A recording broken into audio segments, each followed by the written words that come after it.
якам дар бораи гап задем дузанагӣ манъ дар Тоҷикистон, дуюм сатр ҳиҷоб манъ, сеюм намоз хондан то 18 солара манъ, чорум намоз хондан дар ҷойҳои ҷамъиятӣ манъ аст, панҷум азон додан дар масҷидҳо манъ аст, шашум китобҳои исломӣ аз берун дохили Тоҷикистон даромадан манъ аст, ҳафтум ЗАГС муқаддам бар никоҳ манъ, яъне ки пешаи ЗАГС никоҳ кардан, ҳаштум никоҳ танҳо мулои ҳукуматӣ мекунад, манъ дига мулоҳои ғайри ҳукуматӣ никоҳ кунад, наҳам ҷанозаро танҳо мулои маҳалла мехонад, даҳам барномаи хутбаи мулоҳои ҳукуматӣ аз тарафи кумитаи дин танзим шавад. 10 қонуни буд ки барои шумо расондум. Ҳамин дизана нестан ҳамаш. гуфтам ман хотира кардам ки даже ман мешносам кадомаш бо дизана. Барои иҷозат та макарон мегӯ ма кайф мекунам, макарон мегӯ падам дизана дора. Дизан дора ғарак дизан дора. ҳамаш доран, не камбағалора намевонанд. Бо камбағали аст ки як дистиш мераса, як нигоҳ кам метавон, намевонанд шумо. ё барои намакан. شما آدم چند زن داشته باشه خوبه؟ زن فقط یک. چند تا؟ گفتم که یکی، فقط یک.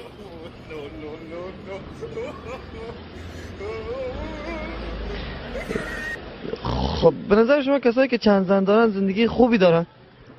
نه اصلا. یعنی چی؟ گرفتن زن دوم به رضایت زن اول. به اجازت زن اول، به اجازت زن اول اجازت است. حالا به نقطه نظر اسلام هم از روی فطرت انسانی ببینیم کدوم زن اجازت نداره که شوهر زن بگیرن. اصلا وجود نداره. дузанагӣ якмин қонуне ки бигем раҳмонов якмин не, яъне ки яке аз қонунҳое ки зидди ислом баровардагии эмомалӣ лаънатӣ дузанагӣ манъ, дузанагӣ дуҳамсарӣ манъ аст. яъне аз соли 1999 вале инҷа соли 1999 навиштем дузанагиро манъ кардагиянд. дузанагӣ. Аммо ма агар ном бигирам баъзе вазирҳоро медонам ки 3 зан дорад. Расмӣ 3 зан дорад. Як занаш масалан расмӣ чира мегем мо? ЗАГС мегем, расмӣ амира мегана. Аммо 2 зан дигаш ба никоҳа, пинҳонӣ, никоҳи пинҳонӣ. Як вазира ман медонам. хонаш дар ҷой ҳатто зани сеюми чанд солаи дар кадом кӯчаи Душанбе медонам. Малоҳоро медонам ки 2 зани доранд. بعد از قانون یمی برآوردگیشون وزیرشون ملاهاشون حتی این مکران مفتی این مشینیک این 2 زن داره. سراینده ها را بعضش هم میدونم که 2 زنی داره و بسیاری شما میدونید که رئیسا یا که هم شهروندی حتی عادی هم باشن 2 زن دارن. 2 زن دارن.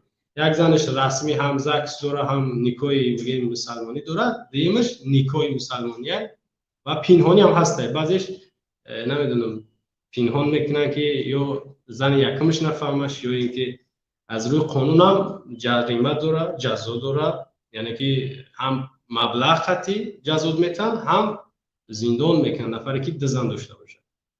قانون تاجیکستان. من یک آیت برای شما دلیل میارم که سوره نسا آیت 3 یا 4 پروردگار در همین آیت اجازت دادن 2 زن، 3 زن، 4 زن برای مسلمان ها میده. استعیذ بالله فانکحوا ما طاب لکم من النساء و مثنی و ثلاث و رباع فإن خفتم الا تعدلوا فواحدة. همین آخر آیت فإن خفتم الا تعدلوا فواحدة. همین جاشه مکرم و نو سلیمان دولت رئیس کمیته دین تنظیم انجام جشن مراسم ها روایت میارن، دلیل میارن، در مردم نشان میدن.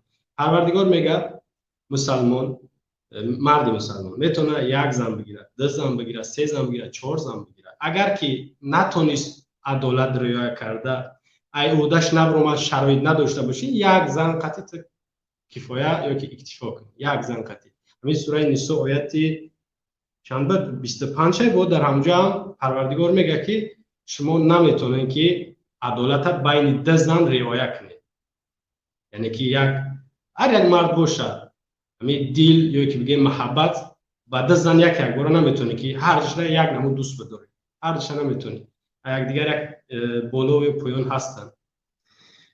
رژیم روایتشون یا که دلیلشون برای مسلمان‌ها رو فریب کردن یا مردم رو فریب کردن میگه که خداوند گفته که اگر نتونین هم یک تشخیص کفایه کنید.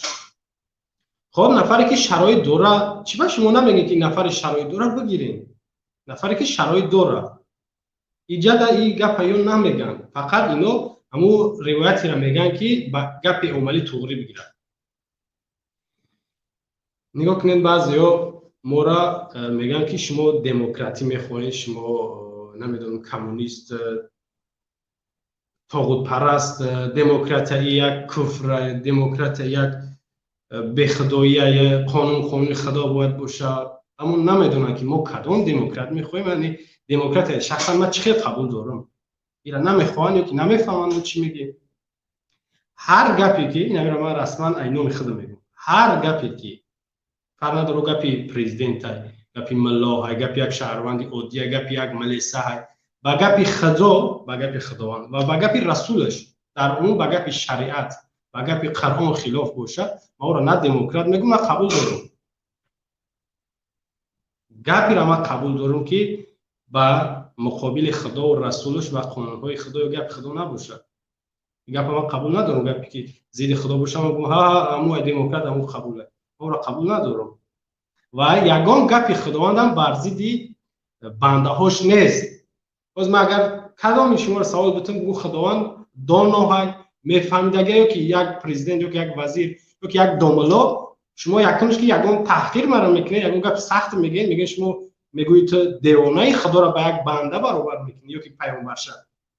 برای چی؟ برای میگو خداوند دانا های میفهمیدگی. وقتی خدا دانا باشه، میفهمیدگی باشه، عالم باشه و پیامبرش هم همچنین، چقدر گپی خدا و رسول به بندش باید ضرر داره، ضرر نداره. گپی خدا و رسول قرآن شفا فایده برای تمام مسلمان ها، اما برای رحمان ضرر داره. ولا یزید الظالمین الا خسارا. برای عملی قرآن ضرر داره، برای طرفداراش، محباش، پیرواش قرآن ضرر داره. پروردگار میگه. خب دزنگی این نگاه شریعت اجازت های قانون دنیا، قانون سرخانه تاجیکستان را من کرده، همه قانونای روی دنیا را من کرده نیستن. در اینجا دشمنی یا کافر بدنی امام علی ای که دزنگی را من کرده، حق ندارن که دزنگی را من کنن. چی یک نفر شرایط داره، امکان داره زن بگیره، یک زنی که شاید بیچاره در بیرون موندگیه. اما یک مثال مردمی که میگن قرباقش رو داره، خیلی آب رو داره. میفهمینه چی معنی داره؟ همون بیچاره یا 30 سالش میگذره، همون زن دیم هم بشود، شما در چی زورتون میاد؟ خیلی تا دختر اختناته ولی یک دسته مرد، یعنی که زن دیم نتش یا که دیگه وزیراشون سلیمان دولت ایکو رئیس کمیته دین، اونا تا دختر تا نته زن دیم، مکرم تا دختر تا نته زن دیم، زن سیم نته. بله شما نتین اگر رشتونه برای که زن دیم باشه دخترتون. اما نفری که زن میگیره در تاجیکستان، در عموم در دنیا زنها زیادتر تعداد چون ای مردایی را میدونید. در تاجیکستان از اون جمله زنها ای مردها زیادتر تعداد چون. یک مرد امکان داره، شرایط داره، یک زن دیگر بگیم هم سرپناه هم صاحبیش میکنه، میخرونه، میپشونش، نتونستش خوب نگو ترا چی زورت اومد؟ برای چه قانون نمیبرن که عروس بازی درست نیست، جزا و جریمه ترمت دیگه و دیگه. ایشتا چی با قانون نمیبرن؟ اما مردکی زندار ویدیو زیاد برام اگه میدونید میره زنا میکنه، میقپنش، یا که زنکی شده برعکس. قانون تاجیکستان داره یگان کودکس، یگان پونکت که نفری که یا به زن باشه یا به شو، یا که زندار باشه یا که شودار، با یک زن بیگناه که مرد بیگناه رابطه کرد جزا بگیره، نداریم این طرف قانون. اینجا گپ درباره دشمنی بر اسلام میرود که زن دیم جایز نیست. به جان خود جبر کنیم و به خودکشی دست زنیم.